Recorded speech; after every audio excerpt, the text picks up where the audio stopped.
Hi, my name is Pam Foster. I've worked at Brockville General Hospital palliative care team for 10 years, more recently for the Bereavement service for 5 years. And I want to welcome you to our virtual event. You might be wondering, what is the Hardy Park Evening to Remember? And historically, it's been an event held annually here at Hardy Park, hosted by the palliative care team. It's outdoors, it's by the river, people would bring their lawn chairs and we'd gather around the gazebo. It's for the families of our loved ones who died on our service in the previous year. We chose Hardy Park to remind us that there's life, activity, and beauty around us. There's a few things that are different about this year's event. We've planned it during a pandemic lockdown. That means everything has been done individually, pre-recorded. There are no lawn chairs gathered at our gazebo today. But there are some things that are the same, and that will be words of hope, a message shared, prayer, music, our ritual of releasing the flower, and we hope that it'll be meaningful for everybody. We will still have local musicians sharing songs that are special to them. Many of the palliative care team members are participating, and we will still have you, but you'll be watching from the comfort of your home instead of from a lawn chair. And although we are not physically gathered, I hope that you will find this virtual gathering meaningful. I am also joined down here this evening by Nick Vlacholias, the CEO of Brockville General Hospital, and I'll turn it over to you, Nick. Hello, I'm Nick Vlacholias, President and CEO at Brockville General Hospital. On behalf of the hospital and our board of directors, I'd like to offer my appreciation to the staff, physicians, and volunteers who make this incredible program and virtual event possible. Although our gathering this year looks very different, this is an important time to recognize loved ones and special individuals who have come into our lives and touched our hearts. This is a time of reflection and honoring for families who have lost loved ones, as well as a time for our staff and physicians who have spent time with patients in their final years, days, and hours. Thank you for welcoming Brockville General Hospital and our palliative care team into your lives, and for allowing us to help you and your loved ones navigate this difficult chapter during an especially difficult year. My sincere condolences to each of you as you mourn the loss of your loved ones. Thank you for joining us this evening of reflection. Well, good evening, everyone. My name is Brenda Haggett. I am the spiritual coordinator for the hospital, and I am also a member of our palliative care team. It is my privilege tonight to be here with you as we go through this event, our evening to remember. Let us pray. Dear God, though we are separated tonight by our locations, we are gathered together in our spirits because we have a shared grief. We've chosen to gather because we want to remember those who we love who are no longer physically present with us. We would ask for your peace to come and fill each heart once again as we call to remember the lives that have touched us with their love and who remain with us always in our hearts. We invite the presence of that which is beyond us to draw close to us in this hour for our comfort. And may everything that takes place in this gathering encourage us as we continue to make our own journeys through the valley of the shadow of death. Amen. Hi, I'm Angie Halladay. I would like to thank the Brockville General Palliative Care team for asking me to sing today. I'm going to sing a song in honor of my dad, who passed away 7 years ago. My dad's greatest wish was to die at home, and because of the wonderful team at the Brockville General Hospital Palliative Care, his wishes were able to come true. So I thank them with all my heart. My dad died with love, dignity, honor, grace, and everybody he loves surrounded by him. So this song will go out to my dad.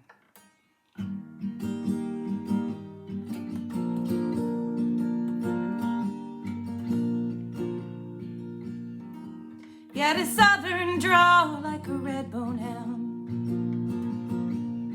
and every song he sang was my favorite sound. He'd be the last one off at the the ship went down. The kind of man that feels good to be around. The kind of man that feels good to be around.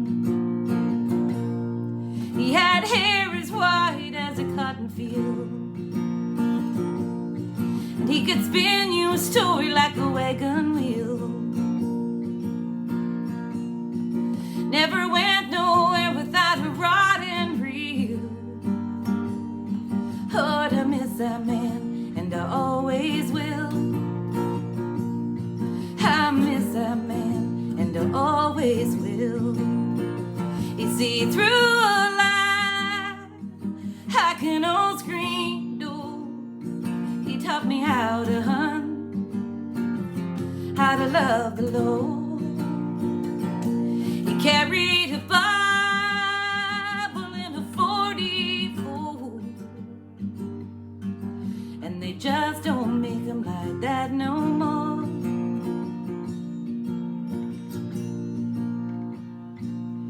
He said, take what you've got, do the best you can. Best thing you ever own is a piece of land. Yeah, he knew his like the back of his hand. He was something else, my old man. He was something else, my old man. You see through a lie like an old screen door. He taught me how to hunt, how to love the Lord. He carried a Bible in a 44, and they just don't make him like that no more.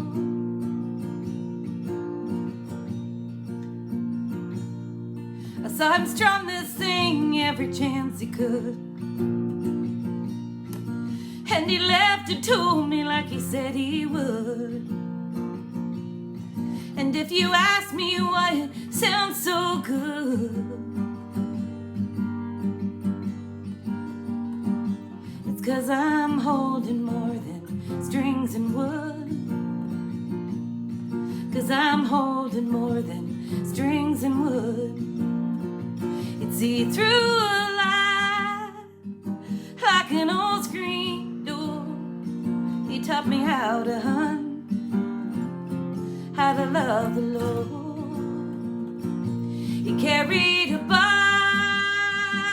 in a 44, and they just don't make him like that no more. No, they just don't make him like that no more.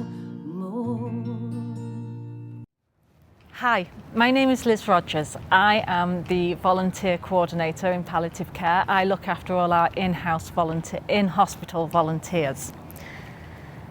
There is no simple answer to give to a person who has lost someone they love.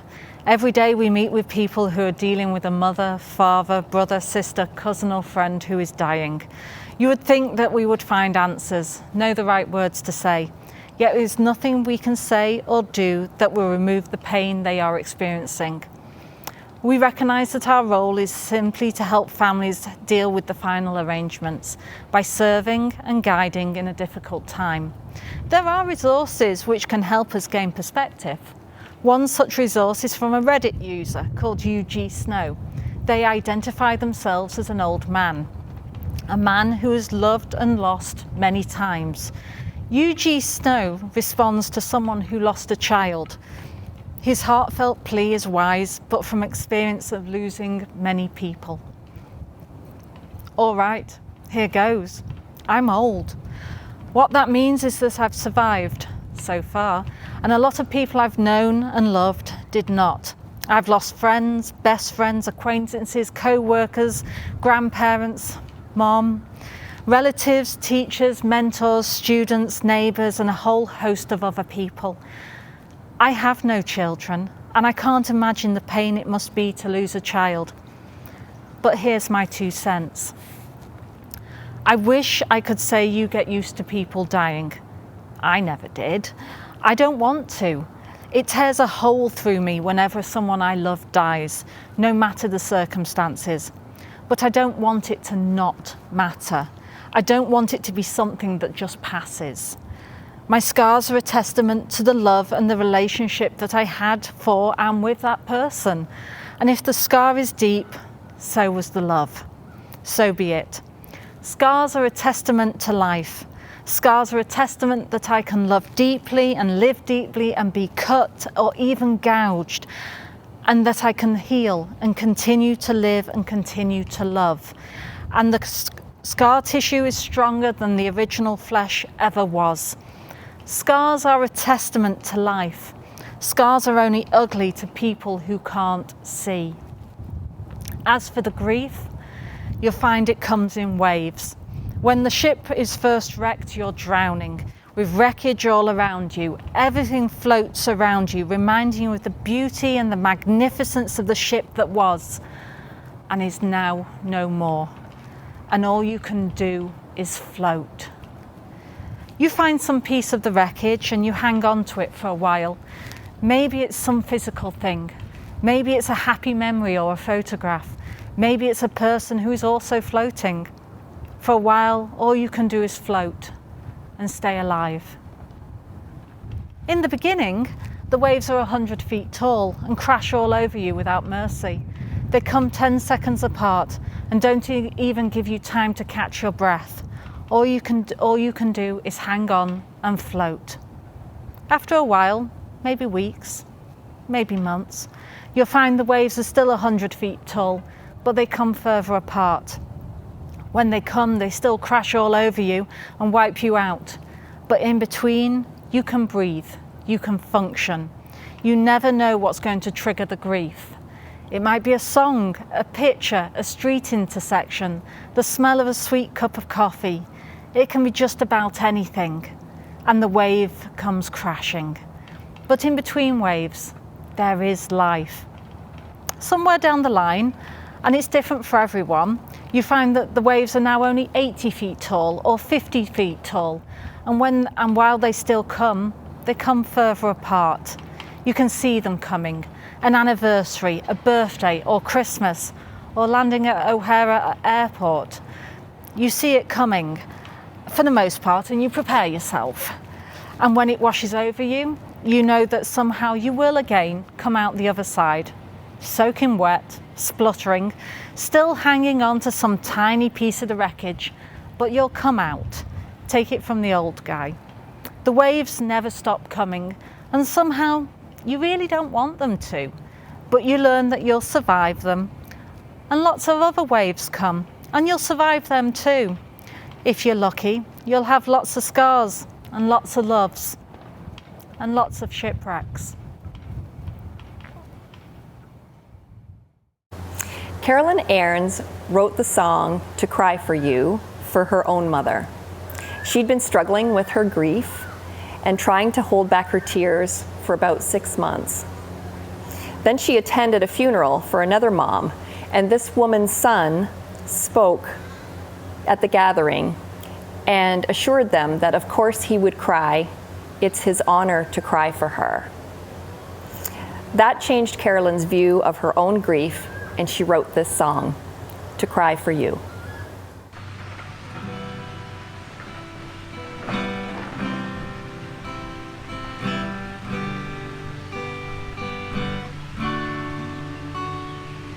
There's a lump in my throat, there's a knot in my chest.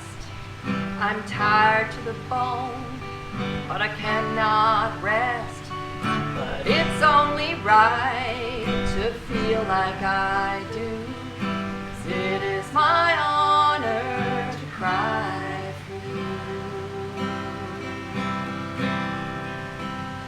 All the memories come back like the tide rolling in, and the current is strong. I go under again, so I hold my breath. What else can I do? 'Cause it is my honor to cry for you. Blessed are the ones who weep.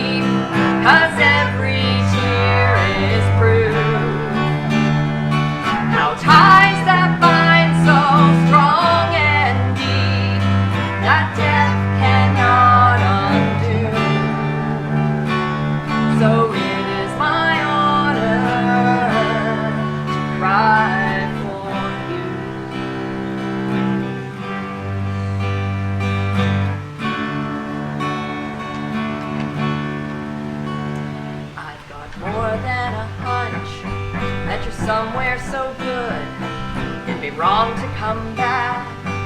Even if you could, I will see you again. But until I do, it is my honor to cry for you. Blessed are the ones who believe, 'cause every tear is through. How ties that bind so strong and deep that death cannot undo. So it is my honor to cry for you.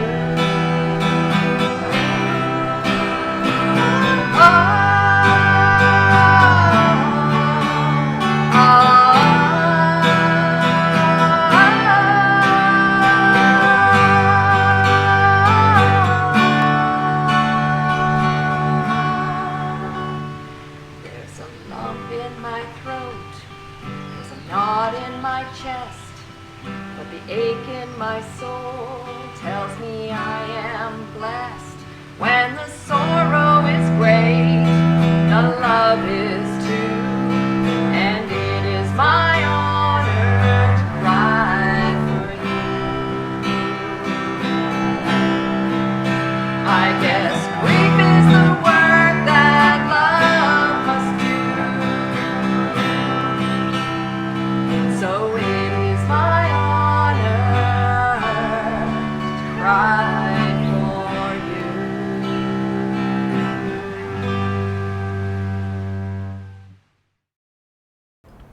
Good morning, everyone, or should I say good evening. Welcome to the annual Evening to Remember, which is put on by our wonderful Brockville and District Hospice Palliative Care team. My name is Andy Thomas, and I'm one of the physicians who works with our palliative care team. Generally speaking, I have opportunities to support patients and their families as they remember loved ones who have died during the last calendar year. This is a different situation for me in the sense that both my parents died during this last calendar year. My father, Professor Jimmy Thomas, died on the 24th of April 2020, and my mum, Sally Thomas, died on the 6th of March 2021. I think that I was asked whether I would share my experiences with losing loved ones during a pandemic and how this has impacted me, how certain aspects of ritual when it comes to bereavement and grieving have been postponed or delayed, and what I have done to grieve at this time. My father, Professor Jimmy Thomas, was born in Rhodesia, and he was an individual who was a professional. He was an extremely humble man. The words that come to my mind would be loyalty and service. And he comes from a long line of individuals who were loyal to Rhodesia and subsequently Zimbabwe, and who were very involved in areas of service. My mum was born in Elgin, Scotland, and moved with her family to Rhodesia when she was in her early teens. And I would say that she definitely had a lot of Scottish influences and Scottish tendencies. She was thrifty, organized, and tenacious. My mum was a high school English teacher and taught well into her 70s. She had a great love of literature, poetry, hymns, and I think it's fair to say that for both my parents, they weren't particularly gifted when it came to expressing emotions. So the way in which my dad would express his emotions would be in service or in his love for the environment, gardening, and I think that my mum would express her emotions through works of poetry or works of literature. So during my time of remembering them and of grieving their loss, I found a great deal of comfort in honoring them through similar activities. As educators, my mom and dad were both very involved in education. My mom teaching, as I say, high school students in English, and my dad, over the years, taught barefoot doctors, nurses, and subsequently medical students. So whenever I'm teaching medical students and residents, it connects me to both my mom and dad, and it honors their memory. One of the happenstances of this pandemic year is that one of my colleagues became ill, and I took over the role of medical director of a nursing home. So during the time of the pandemic, although I was not able to visit my parents and be with them during their last years, I was able to channel my service to other patients and families who were dealing with aging, who were dealing with dementia, and who were dealing with a number of losses prior to the ultimate loss of life. So in this way, I felt that I was able to stay very connected to my mom and dad, and in a way understand what it was that they were going through in their last year. I'm extremely grateful to my sister and brother-in-law who helped to move my mom and dad over from Rhodesia approximately a decade ago, and they moved to Dallas, Texas, where they spent their last years of life. My sister is a real doer. I tend to be more of a thinker, and that combination, I think, during my mom and dad's last years of life, the doing was extremely important, and in the time of loss and grief, some of the thinking and the contemplation has been very helpful. I've been fortunate over the years to learn a great deal from the patients and families I've served in 30 years of dealing with grief and loss. What I've learned is that rituals are important, but so do our celebrations of a life lived and of memories. I was quite fortunate that prior to the pandemic, I encountered a gentleman who made a decision to have a living funeral. I'd encountered funerals, I had encountered celebrations of life, but a living funeral was something that I had never personally thought about. Prior to the onset of the pandemic, I was able to visit with my mom and dad, and I had this in mind, that I knew that their lives were not going to go on forever, and so in a sense, I took the learning and the teaching from this gentleman and enjoyed their company, knowing that that might be the last time that I would see them. Indeed, it was the last time that I saw them. One of the things that I've come to understand during this time is that we don't always have an opportunity to be directly involved with the care or the end of life of our loved ones. But whatever we are able to direct towards others, others are able to direct towards our loved ones. It's interesting, and my sister has pointed this out to me, that many of the nurses that cared for my dad in his last 6 months of life were from Africa. And so in a sense, there was a return of my dad's teaching of nurses in Africa when these nurses from Africa, now living in Dallas, were able to care for my dad. As I said, my mom had a lot of characteristics that one would associate with individuals from Scotland, including the fact that she was somebody who was a great believer in routine and organization. And I think that for many people during this pandemic, when things have been uncertain and somewhat chaotic, having a routine and an organization has been essential. So in this year, I have incorporated that in my life, and by doing that, I remember and honor my mum. As previously stated, my dad was somebody who was committed to service. And so the opportunity to be of service to people during this pandemic has been an opportunity to honor my dad on a daily basis.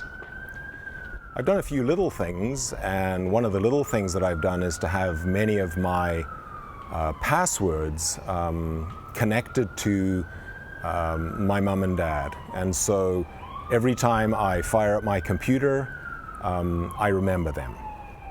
And this has been very helpful and very comforting. I understand that there are certain things that have been either not present or have been postponed as a result of this pandemic.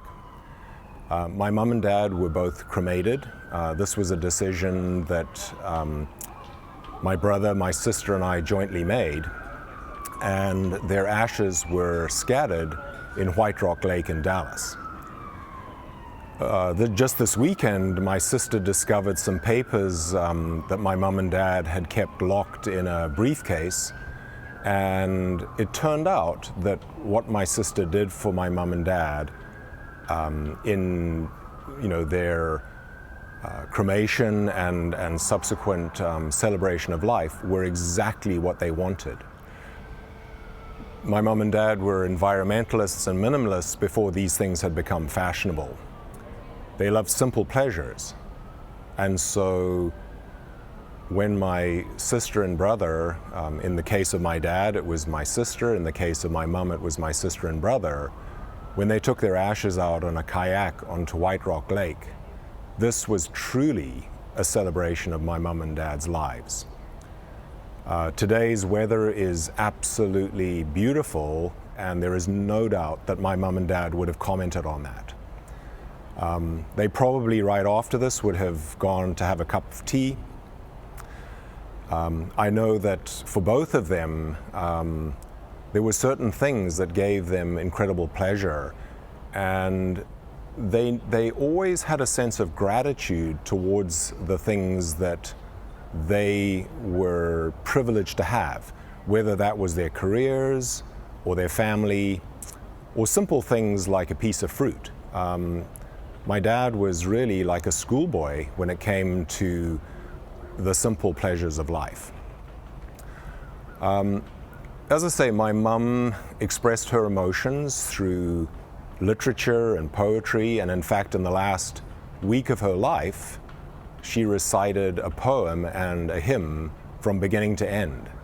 I mentioned to my sister that was obviously locked away somewhere, and it came out as her way of communicating what she was experiencing at the time.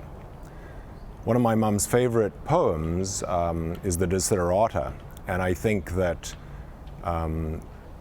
it speaks some things that I really can't say about how we can gain wisdom from this as we are in the last stages of the pandemic. So I'll just read that to you. The Desiderata. Go placidly amid the noise and haste, and remember that peace there may be in silence. As far as possible, without surrender, be on good terms with all persons. Speak your truth quietly and clearly, and listen to others. Even the dull and the ignorant, they too have their story. Avoid loud and aggressive persons. They are vexations to the spirit. If you compare yourself to others, you will become vain and bitter, for always there will be greater and lesser persons than yourself. Enjoy your achievements as well as your plans. Keep interested in your own career, however humble. It is a real possession in changing fortunes of time. Exercise caution in your business affairs, for the world is full of trickery. But let this not blind you to what virtue there is. Many persons strive for high ideals, and everywhere life is full of heroism. Be yourself, especially do not feign affection, neither be cynical about love, for in the face of all aridity and disenchantment, it is as perennial as the grass. Take kindly the counsel of the years, gracefully surrendering the things of youth. Nurture strength of spirit to shield you in sudden misfortune, but do not distress yourself with imaginings. Many fears are born of fatigue and loneliness. Beyond a wholesome discipline, be gentle with yourself. You are a child of the universe, no less than the trees and the stars. You have a right to be here. And whether or not it is clear to you, no doubt the universe is unfolding as it should. Therefore, be at peace with God, whatever you consider Him to be. And whatever your labors and aspirations in the noisy confusion of life, keep peace with your soul. With all its sham and drudgery and broken dreams, it is still a beautiful world. Be careful. Strive to be happy. I plan not to move through grief or beyond grief, but to move forward with grief, that it may inform me and remind me of the lessons that my parents have taught me, that I will be able to use one day at a time to serve others.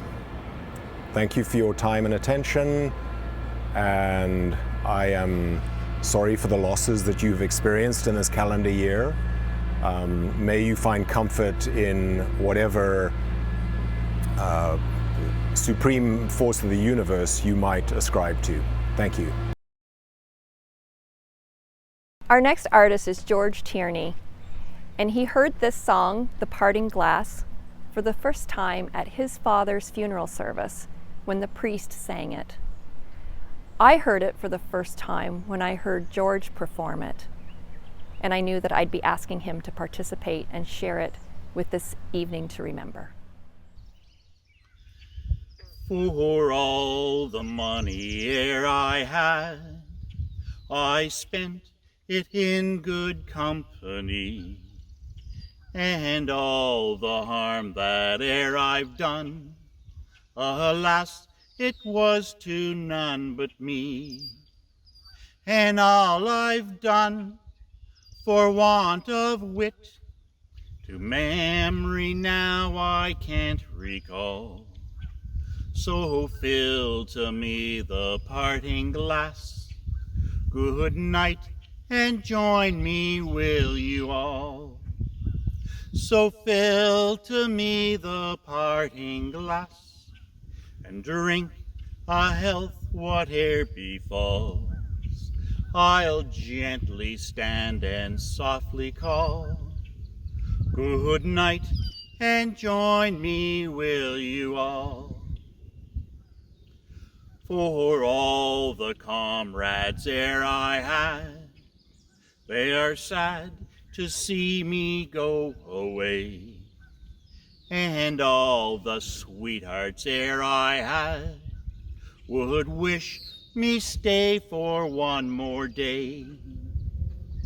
And since it fell to be my lot that I should rise and you should not, I'll gently stand and softly call.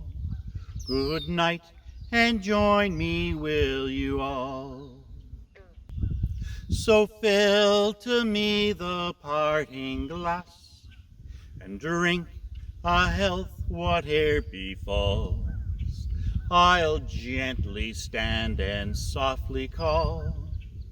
Good night, and join me, will you all? Hello everyone, my name is Nicole Gibson. I'm a consult nurse with the palliative care team. I want to start by saying thank you for participating in this evening to remember. It allows us the opportunity to honor those who have allowed us to be involved with their care. I'm going to read lyrics to a song by John Williamson called Flower on the Water. To hear your voice, to see you smile, to sit and talk to you a while, to be together the same old way, that would be our greatest wish today. To hear you laugh, to hear you cry, or just a chance to say goodbye. To say the things we didn't say, that would be our greatest wish today. To comb your hair, to lace your shoes, buy some flowers, let you choose. A phone call when you're away, just to know that you're okay. But all we can do is throw a flower on the water, look for the sun through the rain, lay a carnation gentle on the water, and remember how we loved you.